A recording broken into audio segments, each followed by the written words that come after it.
पहले तो मेरा इरादा नहीं था पुलिस ज्वाइन करने का। मैंने एमबीबीएस किया कंप्लीट अपना, और उसमें मैं गोल्ड मेडलिस्ट हूँ। और ये था कि अब्रॉड हायर स्टडीज के लिए जाना था स्पेशलाइजेशन के लिए। लेकिन ये समझिए कि मुल्क की मोहब्बत में रोक लिया उसने। जाते जाते मैंने बुक्स खोली, पढ़ रही थी, मैंने शुरू कर दी थी यूएसएमएलई की पढ़ाई करना। लेकिन अल्टीमेटली आई जस्ट थॉट कि मेरे और फैमिली मेंबर जो डॉक्टर हैं वो गए और फिर वो अभी तक तो वापस नहीं आए। तो मुझे ये लगा कि आई थिंक अगर मैं भी जाऊंगी तो फिर वहीं क्यों के रह जाऊंगी, तो लिहाजा यहाँ पर रहने को मैंने प्रेफर किया। और फिर उसके बाद तब सीएसएस का प्लान किया और हाउस जॉब के दौरान सीएसएस एग्जाम दिया। उसमें फिर जब चॉइस की बारी आई तो अब चूंकि मेरे ताल्लुक है आर्म फोर्सेस और पुलिस में भी कुछ लोग हैं हमारे अंकल्स वगैरह, तो फिर मेरा पैशन यही था कि यूनिफॉर्म मुझे हमेशा से ट्रैक करता था। तो जब प्रोफेशन चेंज करने का टाइम आया तो फिर मैंने ये सोचा कि पुलिस ही ज्वाइन करूंगी। तो ये मेरी फर्स्ट चॉइस थी फीमेल के। तो बहुत सारे केसेस हैं, लेकिन अगर मैं सबसे टॉप पे एक बात करूं एक केस की तो वो था तेजाब गर्दी का। एक खातून के चेहरे पे तेजाब फेंका था एक लड़के ने। पहले बिल्कुल ब्लाइंड था कि बस ये एक बंदा फेंक के चला गया। उस वक्त वो लड़की बात करने की कंडीशन में नहीं थी। तो पूछा कि क्या मामलात रहे, कैसी लाइफस्टाइल है, क्या था। फिर उसने बताया कि मेरा लड़के से राब्ता था और उसको मैंने शादी से इनकार किया है। तो फिर वहां हमारा शक गया और उसके बाद हमने भक्कर से भी आगे मुझे उसको पकड़ के लाए। एक दिन के अंदर अंदर उस लड़के तक पहुंचना और उसने इलाका गैर निकलना था वहां से। उसको लाए पकड़ के और फिर तो इसलिए मेरे लिए बड़ा इमोशनल था। मैं उस लड़की को हॉस्पिटल मिलने गई, उस बेचारी की आंखें भी चली गई थी।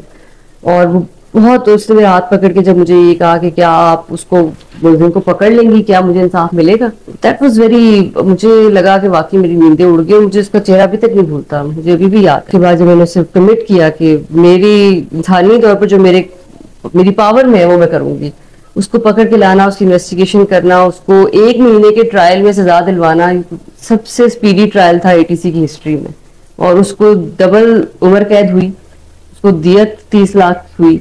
तो वो कायम रहा उसका केस पूरा मुकम्मल तौर पे। और जज ने ये तारीफ भी की। खैर मैंने तो तारीफ के लिए, मुझे तो इंसाफ प्रोवाइड करना था, लेकिन उसका ये मकसद था तारीफ करने का जज का कि अगर इस तरह हर केस को लिया जाए पर्सनल पेन लेके तो उसका ट्रायल हो जाता है जल्दी और सजा भी। बहुत सारे ब्लाइंड मर्डर्स ट्रेस किए हैं। अभी हमने रिसेंटली ब्लाइंड मर्डर्स की तो लिस्ट है बहुत लंबी, जिसमें कोई सिरा नहीं होता, अंधा कत्ल है। कुछ तो ऐसे जिसमें पहले मरने वाले की भी शिनाख्त नहीं होती है और उसकी शिनाख्त करने के बाद उसके कत्ल के बंदे भी हम ढूंढते हैं फिर।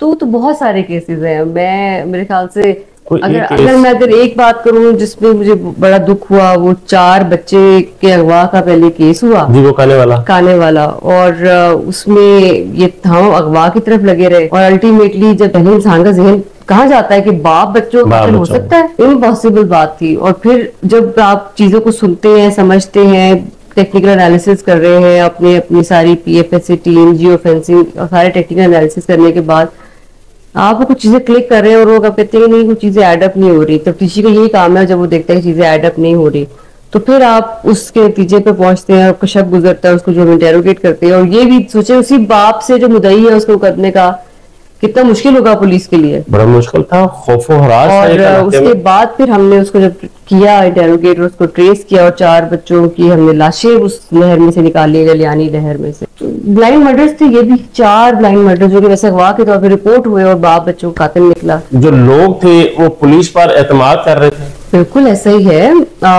देखिए पुलिस का इतना प्रॉम्प्ट रिस्पांस, और मैंने खुद पहले विजिट किया वो मौका। मतलब आप देखिए ये नहीं था कि हमने जूनियर्स पे छोड़ दिया। जी, मैं आप 2 दफा नहीं है तो हम लोग उधर ही थे। जी बिल्कुल। तो वहां पे जाना, उनको ये कॉन्फिडेंस देना कि पुलिस उनके साथ है। और वो बच्चों की माँ जिसका भी एक और छोटा बच्चा पैदा हुआ 10 दिन का था उस वक्त, उनको तसल्ली देना।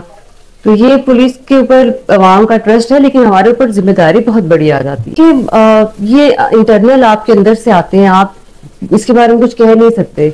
ये आपका अपना एक पैशन होता है कि आप कितने इन्वॉल्व हो जाते हैं उस चीज के अंदर।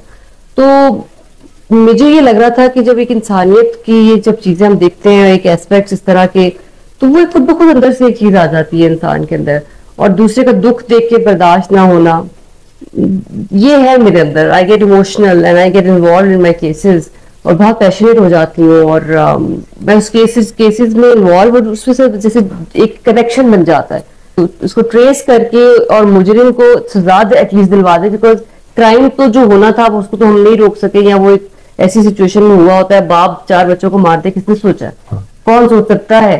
तो इस तरह तो क्राइम को रोकना वैसे भी मुमकिन नहीं है, लेकिन ये जरूर एलिमेंट फिर आता है कि वो एक चीज हुई है तो इसको हमने ट्रेस करके कॉम्पनसेट कैसे करना है, एक उसका मदावा कैसे करना है। तो मैं इन्वॉल्व हो जाती हूँ, वो जब इंसान इन्वॉल्व हो जाता है तो बहुत डीप जाता है जी। बस ये वो एलिमेंट है जो मुझे ये लगता है एक तो इंसान के अपने कंट्रोल में नहीं होता, ये इंसान की नेचर होती है, और इस तरह से वो डीपली इन्वॉल्व होने से उस केस के अंदर उसको ट्रेस करने की चांसेस बहुत बढ़ जाते हैं। मुझे लगता है मुझे इस चीज ने बहुत हेल्प की कि मैं इस चीज को बहुत सरदर्द लेती हूँ केसेस की, और उस पर बहुत इन्वॉल्व होकर उसको बहुत डीप जाती हूँ और फॉलो बहुत स्ट्रांग रखती हूँ कि टीम्स जो मैंने बनाई है वो अपना अपना काम कर रही हैं और वो रिस्पॉन्ड